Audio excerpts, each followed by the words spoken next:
Hello दोस्तों, स्वागत है आप सभी का आपके अपने video platform target for excellence में। मैं मंगल आज की एनवायरनमेंट की सेकंड क्लास में आप सभी का हार्दिक स्वागत करता हूं।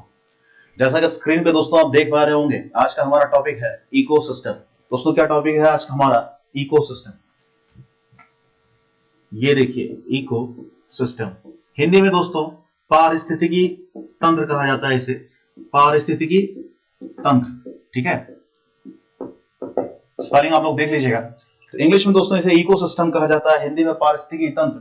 तो इन सारी बातों को ध्यान में रखते हुए आज इसकी डेफिनेशन से क्लास अपनी स्टार्ट करेंगे। अगर आप स्क्रीन पे दोस्तों ध्यान से देख पा रहे होंगे तो स्क्रीन पे आपके दिखाई दे रहा होगा, ऊपर लिखा हुआ है इकोसिस्टम। एक तंत्र है, पारिस्थितिकी तंत्र है ये। ऊपर आपको इसमें एक सूरज दिखाई दे रहा है, नीचे आपको एक भौगोलिक स्थिति दर्शाई गई है, ठीक है। एक पृथ्वी पे एक ज्योग्राफिकल फेनोमेना आपको दिखाया गया है। इस पे कुछ पेड़ पौधे हैं, पहाड़ है, ठीक है। टर्माइट मोल्ड लिखा होगा। टर्माइट मोल्ड आपने सुना होगा कि जो वो दीमक होते हैं, दीमक, तो वो अपना एक प्रकार का हिंदी में कहते हैं झोंझा बना लेते हैं, ठीक है। तो वो एक प्रकार का आपको टर्माइट मोल्ड दिखा है, उसमें टर्माइट्स रहते हैं, जो कीड़े, जो दीमक आप कहते हैं, वो सारी चीजें हैं।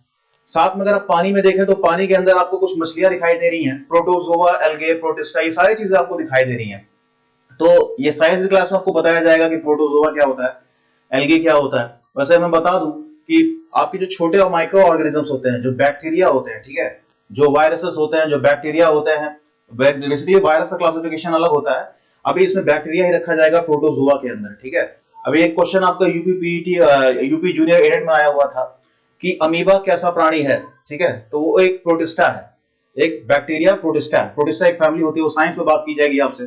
तो जो यहाँ पे फिलहाल आपको पिक्चर दिखाया गया है, इसमें आपको एक भौगोलिक स्थिति दर्शाई गई है, जिसमें ऊपर आपको सूरज दिखाया गया है, लिखा गया है सनलाइट एंड हीट। उससे सूरज की रोशनी आ रही है, कुछ ऊर्जा निकल रही है उसमें से। पेड़ पौधे दिखाए गए हैं, पेड़ पौधे उस रोशनी को क्या करते हैं बच्चे? उस रोशनी को कैप्चर करते हैं और प्रकाश संश्लेषण कहते हैं। प्रकाश संश्लेषण मतलब फोटोसिंथेसिस। फोटोसिंथेसिस क्या होता है? एक छोटी सी बात बता दूं मैं आपको कि सूरज की मदद से जो सूरज की रोशनी आती है, उसको पौधा ग्रहण करता है, पानी और कार्बन डाइऑक्साइड की मदद से अपना खाना बनाता है। अब देखिए, पौधा खाना बनाएगा। मान लीजिए अगर आप अभी देखें तो अभी आपके खेतों में धान तैयार होगा, ठीक है। धान मतलब राइस तैयार होगी आपके खेत में, तो अभी कल्टीवेट करते हैं लोग उसकी, मतलब उसको काट के अपना रखेंगे। तो इंसान क्या करता है, या उस एक देखिए, एक प्रकार का वो भी एक इकोसिस्टम है। इकोसिस्टम की बात अगर की जाए तो बायोटिक और एबायोटिक कंपोनेंट्स का क्या इंटरेक्शन, कल जो हमने क्लास में बात की थी, हमने क्या बताया था इकोसिस्टम या एनवायरनमेंट क्या है, कि बायोटिक एबायोटिक कंपोनेंट्स का मतलब जैविक और अजैविक घटक जो है, उनका परस्पर जो संक्रिया होता है, जो आपस में वो दोनों एक दूसरे से इंटरेक्ट करते हैं।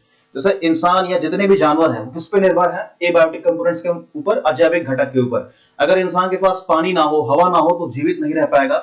वही सारी प्रक्रिया एक जानवर के लिए भी एप्लीकेबल है। जानवर का भी मुख्य रोल पृथ्वी पे क्या, उसे क्या चाहिए? उसे भोजन चाहिए, ठीक है, और जीने के लिए हवा चाहिए, और उसी कोई रिक्वायरमेंट नहीं है। तो सेम इंसान एनवायरमेंट में भी इंसान की यही रिक्वायरमेंट मानी जाएगी। हाँ, हालांकि इंसान की और भी बहुत सारी रिक्वायरमेंट्स हैं, जैसे कि उसे अच्छे कपड़े चाहिए, रहने के लिए समाज में एक अच्छा धन चाहिए, तो वो सारी चीजें अलग है। लेकिन जो बेसिक रिक्वायरमेंट है, जो पृथ्वी पे सर्वाइवल के लिए इंपॉर्टेंट है, ठीक है, जो पृथ्वी पे आपको जीने के लिए जरूरी है, वो कुछ तीन चीजें हैं।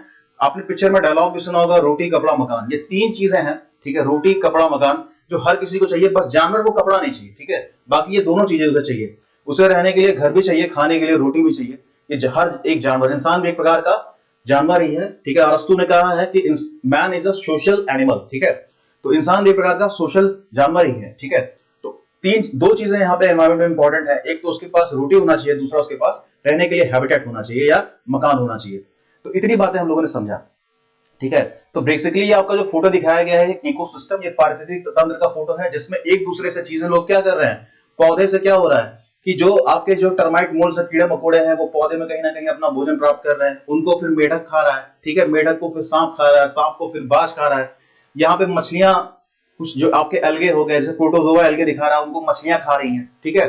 जो आपके जैसे एल्गे का मतलब क्या होता है, जो काई पाई जाती है। काई कई प्रकार की होती है, तो कुछ ऐसी काई होती है जिनको मछलियां अपना भोजन बनाती हैं, ठीक है।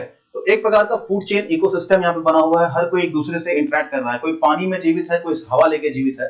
तो इकोसिस्टम अभी आपको क्लियर हो गया होगा कि इकोसिस्टम या पारिस्थितिक तंत्र का मतलब क्या होता है, कि बायोटिक और एबायोटिक का परस्पर आपस में जो वो संक्रियाएं करते हैं, जो आपस में मतलब उनका एक दूसरे पे जो निर्भरता है, ठीक है, वो एक इकोसिस्टम का निर्माण करती है। इंग्लिश में बोला जाए, the interaction between biotic and abiotic components in the given environment is known as ecosystem। ठीक है। तो इंग्लिश में मैंने बोला कि जब भी एक पारिस्थितिकी तंत्र में एक बायोटिक जैविक और अजैविक घटक आपस में मिलकर एक दूसरे के ऊपर निर्भरता दिखाते हुए एक दूसरे का सहारा बनते हैं तो एक इकोसिस्टम का निर्माण होता है, ठीक है। एक इकोसिस्टम का निर्माण होता है, ठीक है। तो ये सारी बातें आपको समझ में आ गई होंगी। आने वाले जो टॉपिक्स हैं अभी जो हम डिस्कस करेंगे बहुत ही इंटरेस्टिंग टॉपिक्स है, बहुत ही सरल भाषा में आपको चीजें बताई जाएंगी। और मान के चलिए ये खाली आपके टीचिंग एग्जाम्स के लिए नहीं, जितने भी कॉम्पिटिटिव एग्जाम्स होते हैं इवन यूपीएससी लेवल पे भी आपकी ये हेल्प करेंगे। अच्छा कंटेंट आपके लिए लाया गया है, ठीक है। अगली स्लाइड देखिए क्या कहा जा रहा है आपसे, स्ट्रक्चर ऑफ इकोसिस्टम। स्ट्रक्चर की बात की जा रही है, संरचना की बात की जा रही है। किसकी संरचना की बात की जा रही है दोस्तों? इकोसिस्टम की बात की जा रही है, पारिस्थितिकी तंत्र के बारे में आपसे बात की जा रही है। इसकी संरचना की हम बात कर रहे हैं। जैसे अगर इंसान की बात की जाए तो इंसान किन चीजों से बना है, ठीक है। तो वैसे अगर अध्यात्म के ऊपर जाए तो बहुत सारी पांच मूल चीजें बताई गई हैं, हवा, वायु जो भी है, आकाश, अग्नि, ये सारी चीजें हैं। लेकिन अगर देखा जाए तो हमारा बेसिक कंपोजिशन बॉडी का क्या है? 70% हमारे बॉडी के अंदर पानी है, कैल्शियम है, कार्बन है, ढेर सारी चीजें हम मिलकर बने हैं। उसी तरह से एक इकोसिस्टम, ठीक है, देखा जाए तो जो पारिस्थितिकी तंत्र होता है एक जीवित संरचना है।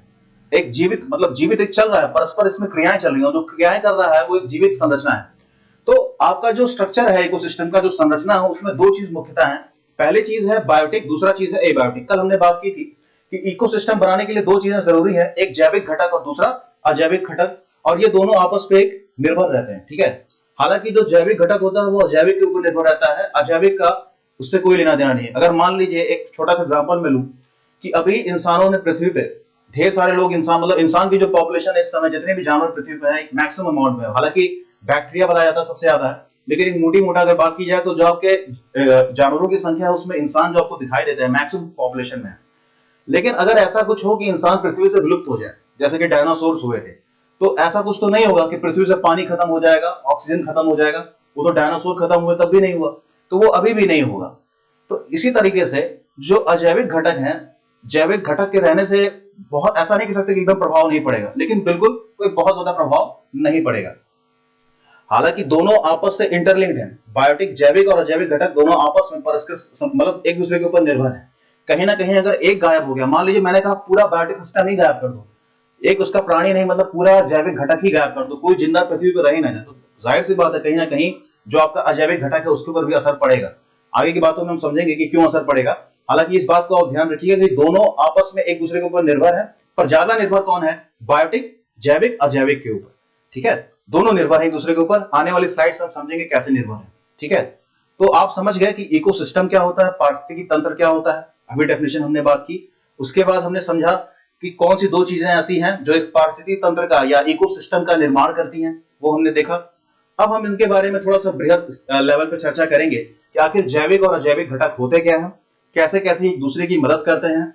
ये सारी चीजें हम लोग आगे की स्लाइड्स में देखेंगे। देखिए इसमें लिखा गया है बायोटिक कंपोनेंट्स। क्या लिखा गया दोस्तों? Biotic components. बायोटिक कंपोनेंट्स मतलब जैविक घटक। क्या लिखा गया दोस्तों आपका? जैविक घटक। अगर आपसे पूछा जाए कि जैविक घटक क्या होते हैं, तो मैंने कल आपको क्या बताया था कि वो घटक जिनमें जीवन है, जिनमें लाइफ है, ठीक है। द ऑर्गेनिजम्स और कंपोनेंट्स व्हिच हैव लाइफ, ठीक है, जिनके अंदर जीवन है, वो एक बायोटिक कंपोनेंट्स या जैविक घटक का निर्माण करते हैं, ठीक है। तो अगर इसमें से बात की जाए बायोटिक कंपोनेंट्स की, तो पहला जो आपका इसमें आपको स्लाइड में दिख रहा है, क्या लिखा हुआ? प्रोड्यूसर्स। क्या लिखा हो गया है? प्रोड्यूसर्स। दूसरा लिखा गया दोस्तों कंज्यूमर्स। क्या लिखा गया है? कंज्यूमर। तीसरा जो आपका लिखा गया है एपेक्स प्रेडेटर्स, ठीक है, एपेक्स प्रेडेटर्स, ठीक है। हालांकि ये बहुत इंपॉर्टेंट नहीं है, पर मैंने कहा कि एक बार जान ले तो जानने में क्या बुराई है, ठीक है। दूसरा है डिकम्पोजर्स, ठीक है, दूसरा है डिकम्पोजर्स, ठीक है। तो ये सारी चीजें हैं। तो अगर आपसे कोई पूछे कि जैविक घटक क्या होता है, तो सबसे पहली बात आपके दिमाग में क्या आनी चाहिए कि वो चीजें जिनके अंदर जीवन है वो जैविक घटक है, बचपन से आप पढ़ते आ रहे हैं। अगर आपसे पूछा जाए कि ये होते क्या हैं, एक वर्गीकरण इनका कर दीजिए, मतलब एक बृहद स्केल पे, तो आप क्या बताएंगे इसमें कि पहला जो है प्रोड्यूसर्स है, दूसरा है कंज्यूमर, तीसरा है एपेक्स प्रेडेटर, चौथा है डिकम्पोजर। एक एक के ऊपर हम लोग अच्छे से डिस्कस करेंगे, ठीक है, एक एक के ऊपर हम लोग। इनमें से कुछ वर्ड ऐसे हैं प्रोड्यूसर, ठीक है। अब हिंदी में इसका एग्जैक्ट नाम एनवायरमेंटल साइंस के क्या अंदर है वो आप लोग ढूंढिएगा, मेरा काम आपको समझाना। प्रोड्यूसर अगर आपसे बोला जाए तो आप सोचते होंगे कंपनी में प्रोडक्शन हो रहा है, कंपनी में प्रोडक्शन हो रहा है, अब किसी भी चीज का हो रहा है। मान लीजिए आपके पास Xiaomi मोबाइल है या सैमसंग का मोबाइल है, कोई मोबाइल आपके पास है, तो कहता है कि भैया इसका जो प्रोडक्शन होता है वो कहाँ होता है? चाइना में होता है। तो चाइना से सामान मतलब अलग बातें हैं वो ढेर सारी, तो प्रोडक्शन जो होता है आपका वो प्रोड्यूसर कर रहा है, ठीक है। मान लीजिए मेरे पास एक कोई कंपनी है, तो मैं क्या करूंगा, मैं प्रोड्यूस करूंगा उस मतलब जो मटेरियल है या माल है, कच्चा माल है, उसको मैं प्रोड्यूस करूंगा और वो आप तक पहुंचेगा। अब आप क्या करेंगे, आप पैसा देके खरीदेंगे, तो आप कंज्यूमर हो गए यानी उपभोक्ता हो गए, ठीक है, आप उपभोक्ता हो गए। एक मोटा स्केल में बता रहा हूं, जिन्होंने एनवायरमेंटल साइंस या साइंस में टर्मिनोलॉजीज पहले कभी नहीं सुनी है, शब्द पहले नहीं सुने, उनको समझाने के लिए बता रहा हूं, बाकी और लोग थोड़ा सा फास्ट फॉरवर्ड करके देख सकते हैं। तो आप समझ गए प्रोड्यूसर क्या होता है। प्रोड्यूसर जो प्रोड्यूस कर रहा है सामान का या चीजों का निर्माण कर रहा है, ठीक है, और उससे पहले ऐसा नहीं कि उससे पहले किसी ने निर्माण नहीं किया होगा, लेकिन वो इस समय फिलहाल की स्थिति में वही निर्माण कर रहा है, और उसके ऊपर डिपेंडेंट कौन है, उपभोक्ता। अगर मैं मोबाइल नहीं बनाता या मैं वो सामान नहीं बनाता जो आपके पास आज है, तो क्या आप तक वो चीज पहुंच पाती, नहीं पहुंच पाती, क्योंकि आपको उसके अलावा हजारों और काम है। मेरी बात समझिएगा, अगर मैं प्रोड्यूसर हूं, मैं एक मोबाइल कंपनी का मालिक हूं, ठीक है, मोबाइल कंपनी का मालिक मतलब मैं मोबाइल बना रहा हूं, ठीक है, तो अगर आप तक वो मोबाइल नहीं पहुंच पाता, वो चीजें नहीं पहुंच पाती, तो क्या आप उसे अपने घर में बनाते, नहीं बनाते, क्योंकि आप कहते भैया 10 काम और है। तो कहीं ना कहीं कंज्यूमर जो उपभोक्ता है वो किसके ऊपर डिपेंडेंट है, कंज्यूमर डिपेंडेंट है प्रोड्यूसर के ऊपर जो प्रोड्यूस कर रहा है सामान को। इस बात को ध्यान रखिएगा, छोटे एग्जांपल से मैं लेके चल रहा हूं। अगला जो आपसे बोला जा रहा है, अभी क्लासेस थोड़ी सी टफ होती जाएंगी, थोड़ा सा ध्यान अटेंटिव रखिएगा। एपेक्स प्रेडेटर, ये बच्चे शब्द बहुत कम सुनने को आपको मिलेगा, ये हीरो होता है। एपेक्स प्रेडेटर कौन होता है, इकोसिस्टम पारिस्थितिकी तंत्र का हीरो होता है। कहते हैं ना कि मतलब इसको कोई नहीं हरा सकता, इसको देख के बड़े बड़े लोग हार जाते हैं। तो अभी आने वाले स्लाइड्स में देखेंगे आखिर ये हीरो है कौन और इसे ये क्यों कहा गया है। अगला जो आपका डिकम्पोजर, डिकम्पोजर क्या करता है कि ये सबसे बड़ा हीरो है, लेकिन ये हीरो नहीं माना जाता। रीजन क्या है कि इसे आप देखते नहीं है, ठीक है, इसे आप देखते नहीं है, तो इसको कोई नजरअंदाज कर दिया जाता है। इसमें ढेर सारे फंगस या फिर सेप्रोफाइट्स, ये सारी चीजें आती हैं। क्यों आती हैं, चाहे इंसान हो, इंसान अपने आप को बहुत सुपीरियर समझता है, ठीक है, चाहे कितना बड़ा जानवर हो, मरने के बाद उसे या तो मिट्टी में दफना दिया जाता है, हालांकि हमारे हिंदू धर्म में जला दिए जाते हैं लोग, लेकिन मोस्ट प्रोबेबली अगर ऐसा किया जाए, उसको कहीं छोड़ दिया जाए, तो जो छोटे माइक्रो ऑर्गेनिज्म बैक्टीरिया होते हैं वो उसको मतलब रासायनिक अपघटन की मदद से मतलब डिकम्पोज करके उसको छोटे छोटे पार्टिकल्स में आप तोड़ देते हैं, और वो फिर खाद बन जाता है, वो खाद पानी के अंदर मिल जाता है। मान लीजिए कोई जानवर है तो उसको क्या करते हैं लोग, खोद के गाड़ देते हैं, और जो डिकम्पोजर्स हैं, डिकम्पोजर्स मतलब जो बैक्टीरिया हैं, ठीक है, जो छोटे छोटे बैक्टीरिया होते हैं, वो उसको डिकम्पोज करके उसको तोड़ के फिर से पृथ्वी के अंदर मिला देते हैं, तो वो डिकम्पोजर्स हो गए। ये भी एक प्रकार की बढ़िया चीजें हैं। तीसरा है एनर्जी फ्लो, लिखा हुआ है मतलब ऊर्जा का प्रवाह। ये इसके बारे में हम लोग अभी बात करेंगे, इसको भी छोड़ दीजिए कि ऊर्जा का प्रवाह क्या होता है, कैसे होता है। बस इतना याद रखिएगा कि ऊर्जा का जो प्रवाह होता है वो प्रोड्यूसर टू कंज्यूमर होता है। भाई अगर प्रोड्यूसर, अगर उपभोक्ता सामान बनाएगा ही नहीं, तो कंज्यूमर के पास वो चीजें कैसे पहुंचेंगी, उपभोक्ता के पास वो चीजें कैसे पहुंचेंगी। सैमसंग ने बोला मैं मोबाइल नहीं बनाऊंगा, तो सैमसंग का मोबाइल लोगों तक कैसे पहुंचेगा, आप अपने घर में सैमसंग का मोबाइल थोड़ी बना लेंगे। तो वही चीज यहाँ पे है कि जब प्रोड्यूसर चीजें प्रोड्यूस करेगा तभी कंज्यूमर जो है, उपभोक्ता है, उसका इस्तेमाल कर पाएगा। तो ऊर्जा का जो प्रवाह होता है वो कहां होता है, प्रोड्यूसर से डिकम्पोजर की तरफ। सॉरी डिकम्पोजर, मैंने कंज्यूमर बोला था, डिकम्पोजर जो आखिरी होगा, मतलब प्रोड्यूसर से लेके जो डिकम्पोजर आपका एंड में आएगा, वहां तक ये ऊर्जा का प्रवाह होगा। इसके ऊपर भी डिटेल एनालिसिस हम लोग करेंगे, ठीक है। अब आते हैं दोस्तों एपेक्स प्रेडेटर की, हमने बात की थी। आखिर बहुत लोगों के दिमाग में चल रहा होगा कि एपेक्स प्रेडेटर होता क्या है। देखिए आपके स्लाइड में दिख रहा होगा, इसमें भयंकर भयंकर प्राणी दिखाए गए हैं, गिद्ध दिखाया गया है, ठीक है, चीता दिखाया गया है, बाघ दिखाया गया है, शेर दिखाया गया, व्हेल और डॉल्फिन दिखाई गई है, ठीक है। और ये जो आपका है, ये मेरे ख्याल से जर्मन शेफर्ड जो वुल्फ होता है, आपका शब्द वुल्फ होता है, वुल्फ कहते हैं इसे, वो है। बहुत लोग आज इसको अपने घर में पालते हैं। तो बेसिकली ये सारी चीजें ऐसे हैं। अब वो बात अलग है कि इंसान इनको भी मार डालता है, किस लिए मारता है कि भाई इनका ख्याल रख लेगा घर में। हाँ, कोई सलमान खान जैसे लोग हैं तो वो हिरन को मार डालेंगे, जरूरत नहीं है पर वो मार डालेंगे। लेकिन ये अपने लेवल पे, ठीक है। अगर आपसे मैं बात करूंगा कि इकोसिस्टम होता क्या है, कैसे उसमें फूड चेन, खाद्य श्रृंखला कैसे चलती है, तो ये उस खाद्य श्रृंखला के टॉप लेवल पे होता है, ठीक है। आपसे कहते नहीं कि भाई आपके समाज में कौन टॉप लेवल पे है, तो कोई राजा महाराजा होगा या कोई होगा तो कहते हैं भाई ये बहुत ऊंची स्थिति पे है। तो उसी तरह से ये अपने खाद्य श्रृंखला में, अगर आपसे ओशियानिक इकोसिस्टम, ठीक है, अगर समुद्री पारिस्थितिकी तंत्र की बात की जाए, तो उसमें जो वेल है एक बहुत ऊपर लेवल पे है, ठीक है। वेल को कुछ, उसमें जानवर वेल को नहीं मार के खा पाएगा। आप बोलिए कि वेल एक मछली है, बहुत बड़ी मछली है, और उसको कोई सांप खा जाए, ऐसा संभव नहीं है, ठीक है। हाँ, इंसान कुछ भी कर रहा है, अपनी जरूरत के लिए कुछ भी कर रहा है, मैं इंसान को तो नहीं कह सकता। इंसान सबसे बड़ा एपेक्स प्रेडेटर है, सबसे बड़ा जानवर है, उसको इसमें दिखाना चाहिए था पर वो नहीं दिखाया गया, कोई बात नहीं। तो आप समझिए इसमें इंसान भी आ सकता है, ठीक है। तो ये सारे लोग एपेक्स प्रेडेटर कौन होते हैं कि जो सबसे ऊपर श्रेणी में हो, और उनका शिकार कर पाना उस श्रेणी में, मतलब उस श्रृंखला में पॉसिबल ना हो, वो उस श्रृंखला के जो हीरो होते हैं वो एपेक्स प्रेडेटर कहलाते हैं, ठीक है। ये सारी बातें आप समझ गए होंगे। तो दोस्तों हम लोगों ने पूरी स्लाइड्स में क्या सीखा? सबसे पहले इकोसिस्टम पारिस्थितिकी तंत्र क्या होता है, कैसे कैसे उसमें कौन सी संरचनाएं होती हैं, बायोटिक, एबायोटिक, जैविक अजैविक घटक क्या होता है। उसके बाद हमने सीखा कि जैविक घटक में कौन कौन से स्टेजेस होते हैं, मतलब कौन कौन सी चीजें मिलकर जैविक घटक को बनाती हैं। तो हमने प्रोड्यूसर, कंज्यूमर, उसके बाद आपकी एपेक्स प्रेडेटर, डिकम्पोजर्स, ठीक है, इन सारी चीजों की बात की। फिर हमने बात की कि ऊर्जा का जो प्रवाह होता है वो कहां से होता है, प्रोड्यूसर से लेके डिकम्पोजर तक, मतलब फर्स्ट लेवल से लेके लास्ट लेवल तक जो भी आपका होगा वहां से ऊर्जा का प्रवाह होता है। मैंने आपको एग्जांपल दिया। उसके बाद दोस्तों आज का आखिरी टॉपिक, इतनी बातें ध्यान रखने के लिए बाद, जिसमें से आपका क्वेश्चन बनता है, यहां से आपका क्वेश्चन बनता है, बहुत ध्यान से समझिएगा, ठीक है, इस चीज को ध्यान से समझिएगा। देखिए क्या लिखा गया है आपकी स्लाइड में, आपकी स्लाइड में लिखा गया लेवल्स इन इकोसिस्टम, ठीक है, मतलब श्रेणी है, जो पारिस्थितिकी तंत्र जो आपका है उसमें जो श्रेणी है, जो लेवल है वो क्या है, ठीक है। उससे पहले मैं अगर आपसे बात करूं तो अगर आपसे पूछ ले कि इकोसिस्टम के कितने प्रकार होते हैं, इकोसिस्टम के कितने प्रकार होते हैं, लिख देता हूं हिंदी में प्रकार, पारिस्थितिकी तंत्र के प्रकार, ठीक है, पारिस्थितिकी तंत्र के प्रकार। पहला आपका अगर मैं बात करूं तो ग्रासलैंड इकोसिस्टम कहते हैं, ठीक है, ग्रासलैंड इकोसिस्टम कहते हैं। दूसरा, इससे ऊपर चलेंगे अगर, फॉरेस्ट इकोसिस्टम कहते हैं। अगर तीसरा आपसे मैं बात करूं तो डेजर्ट इकोसिस्टम कहते हैं, डेजर्ट इकोसिस्टम कहते हैं। चौथा अगर मैं बात करूं आपसे तो माउंटेन इकोसिस्टम कहते हैं, माउंटेन इकोसिस्टम कहते हैं। अगर पांचवा मैं आपसे बात करूं तो ओशियानिक इकोसिस्टम कहते हैं, ओशियानिक इकोसिस्टम कहते हैं। हालांकि आपके स्लाइड में सिर्फ तीन ही दिख रहा होगा, हाँ इसमें देखिए ग्रासलैंड बायोम, पॉन्ड बायोम, ये सारी चीजें लिखी गई हैं, तो ये तीन ही चीजें लिखी गई हैं। लेकिन इसके अलावा दोस्तों ये पांच चीजें आपकी होती हैं, पांच चीजें इकोसिस्टम के, ये पांच प्रकार हैं। पहला है आपका ग्रासलैंड इकोसिस्टम। ग्रासलैंड इकोसिस्टम देखिए आपके इसमें दिखाया गया होगा, उसको देखिएगा फोटो को ध्यान से।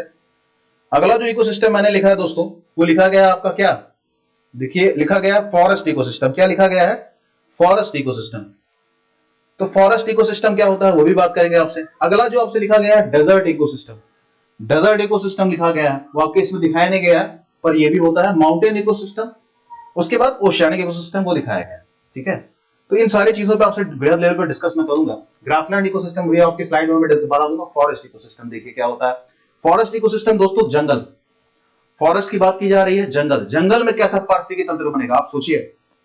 अगर आप जंगल में हैं, अगर बहुत लोग मैन वर्सेस वाइल्ड देखते होंगे तो बेयर ग्रिल्स उसमें आता है, तो वो कभी कभी दिखाता है कि सांप है वहां पे, फिर टिड्डे हैं, कीड़े मकोड़े हैं। तो एक छोटा सा एग्जांपल मैं लेता हूं, बचपन में जो लोग साइंस के वो पढ़े भी होंगे कि एक पौधा है, पौधे के ऊपर कौन डिपेंडेंट है, कीड़ा। उस कीड़े को कौन खा रहा है, एक मेढक। उस मेढक को कौन खा रहा है, एक सांप। उस सांप को कौन खा रहा है, गिद्ध, ठीक है।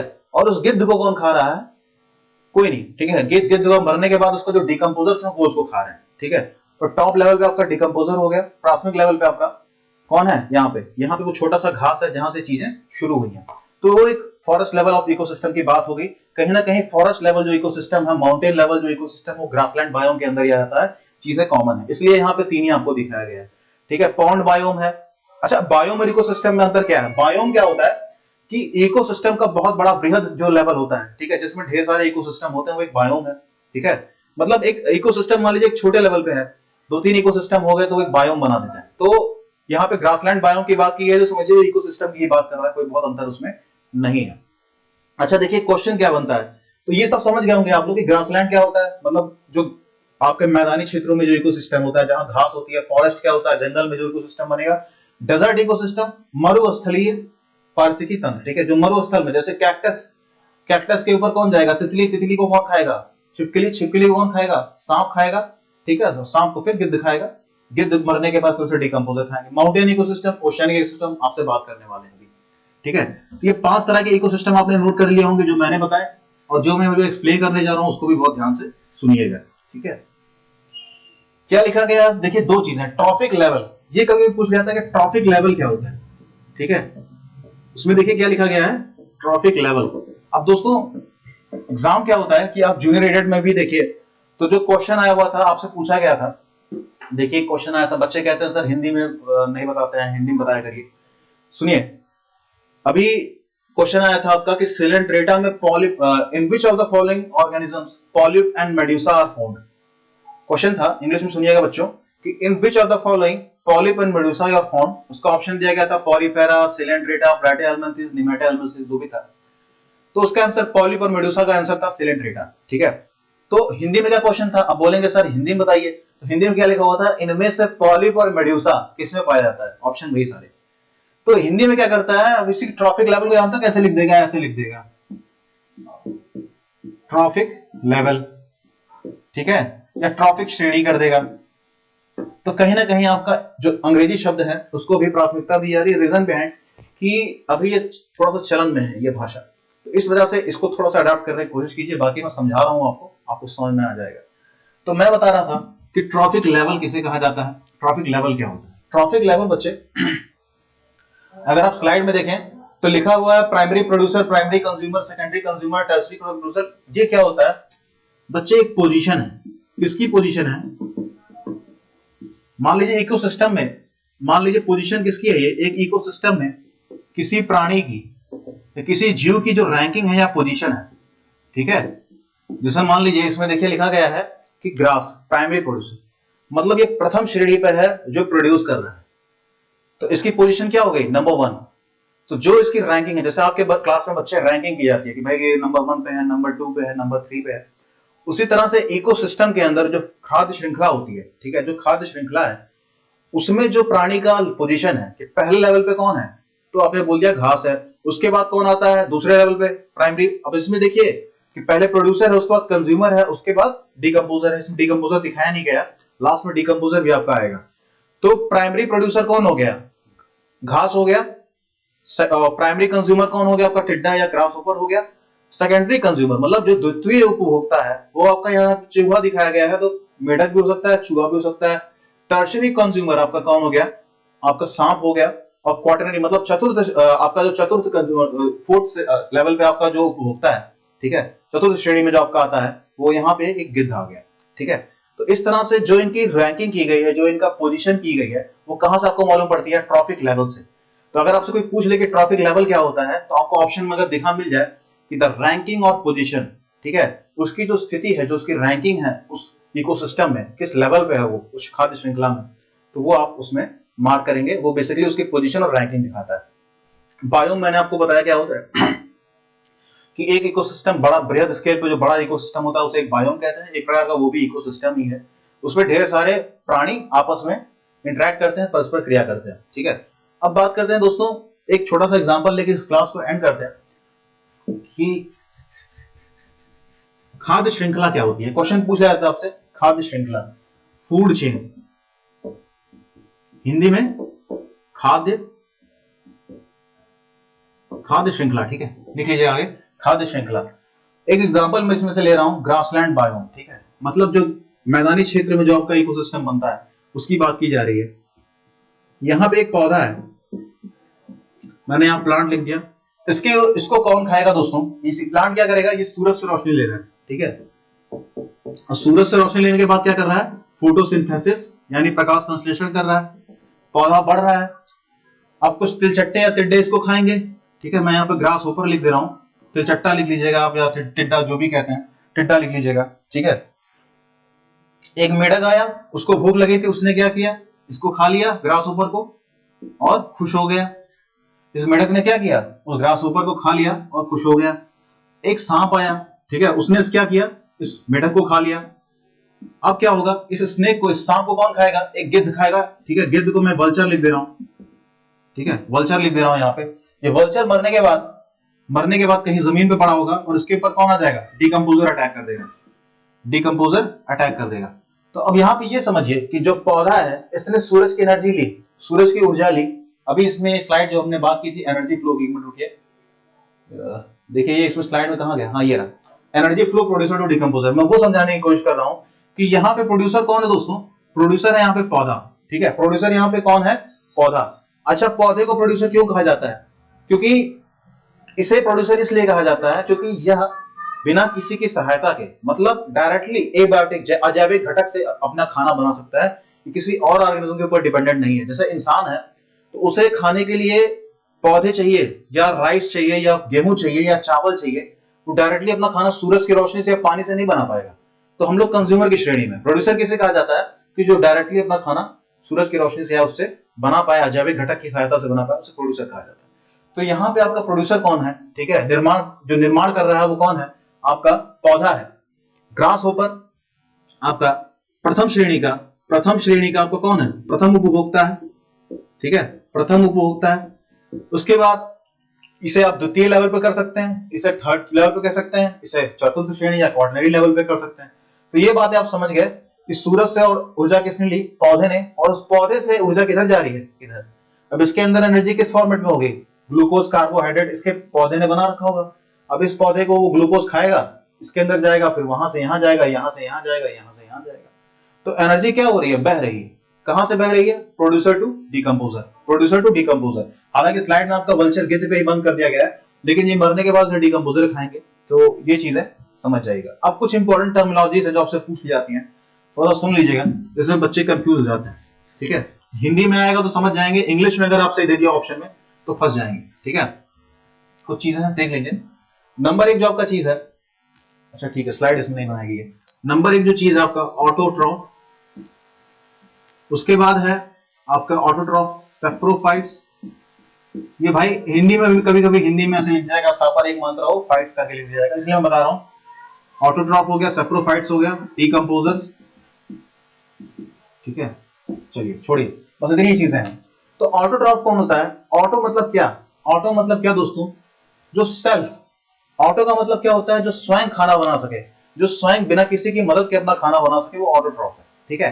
तो मैंने क्या बताया कि पौधे, पेड़ पौधे क्या करते हैं, डायरेक्ट जो अजैविक घटक हैं उसकी सहायता से अपना भोजन का निर्माण कर पाते हैं, तो ये ऑटोट्रॉफ में आ गए। दूसरा सैप्रोफाइट्स, सैप्रोफाइट्स बच्चे का कोई पूछ लिया था तो सैप्रोफाइट्स क्या होता है। सैप्रोफाइट्स आपके वो ऑर्गेनिजम्स हैं जो मरे हुए जीवों को डिकम्पोज करते हैं, उनके ऊपर अपना भोजन निर्भर उनका रहता है। जैसे कि फंगस हो गए, कवक, ठीक है, हिंदी में कवक कहते हैं, फंगस हो गए, ठीक है, कवक हो गए। फिर आपका डिकम्पोजर्स हो गए, बैक्टीरिया, जीवाणु जो होते हैं, ठीक है, वो हो गए, और डिकम्पोजर्स भी इसी के अंदर बच्चे बेसिकली आ जाएंगे।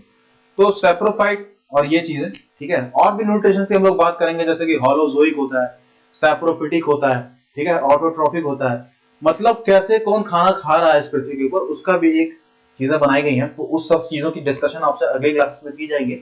आशा करता हूं आपको चीजें समझ में आया होंगी। जाते जाते एक बार मैं रिवीजन करा दूं आपका। आपने आज क्या क्या सीखा, आपने सीखा इकोसिस्टम होता क्या है, पारिस्थितिकी तंत्र होता क्या है, उसकी संरचना क्या होती है, कौन से दो मुख्य चीज हैं जो उसकी संरचना बनाते हैं। उसके बाद हमने सीखा कि जो आपके जैविक घटक हैं उनके कितने प्रकार हैं, और अजैविक घटक दोस्तों आपको बताने की जरूरत नहीं है, उसमें आपका पानी, मिट्टी, हवा, सारी चीजें आ जाएंगी, वो हो गए। फिर हमने सीखा एपेक्स प्रेडेटर क्या होते हैं, ठीक है, जो टॉप लेवल के हीरो होते हैं वो कौन है इसमें, ठीक है। उसके बाद हमने बात की ट्रॉफिक लेवल की, ट्रॉफिक लेवल क्या होता है। उसके बाद हमने इकोसिस्टम का एग्जांपल लिया, प्रथम श्रेणी में कौन है, द्वितीय श्रेणी में कौन है, तृतीय श्रेणी में कौन है, चतुर्थ श्रेणी में कौन है, ये सारी बातें हमने डिस्कस की। हालांकि इसका कोई एग्जैक्ट डेफिनेशन नहीं है, जब भी क्वेश्चन आपका है आपको अपना दिमाग लगाना पड़ेगा कि प्रथम लेवल पे कौन आ रहा है, उसके बाद प्राइमरी कंज्यूमर कौन है, सेकेंडरी कंज्यूमर कौन है, थर्ड कंज्यूमर कौन है, क्वार्टनरी। मान लीजिए इसमें से कोई मैं एक गायब कर दूं, ठीक है, हालांकि आप इसमें गायब नहीं कर सकते, लेकिन अगर मैं कोई इसमें से बीच में से गायब कर दूं तो आपको याद रखना पड़ेगा कि जो ये क्या बोलते हैं सांप है, वो टिड्डे को भी खा सकता है। ऐसा नहीं है कि वो मेढक को खाएगा, भाई मैं तो इसी को खाऊंगा, ऐसा नहीं है। तो कहीं ना कहीं वो चेंज आपस में आ सकता है। क्वेश्चंस तो आपको मैं जब प्रैक्टिस कराऊंगा तो ये सारी चीजें और क्लियर हो जाएंगी। तो अभी आपको एक बृहद स्केल पे, ऊपर लेवल पे आपको आइडिया लग गया ये सारी चीजें होती क्या है। आशा करता हूँ क्लास आपको पसंद आई होगी। तब तक के लिए बहुत बहुत धन्यवाद आपका। जय हिंद, जय भारत।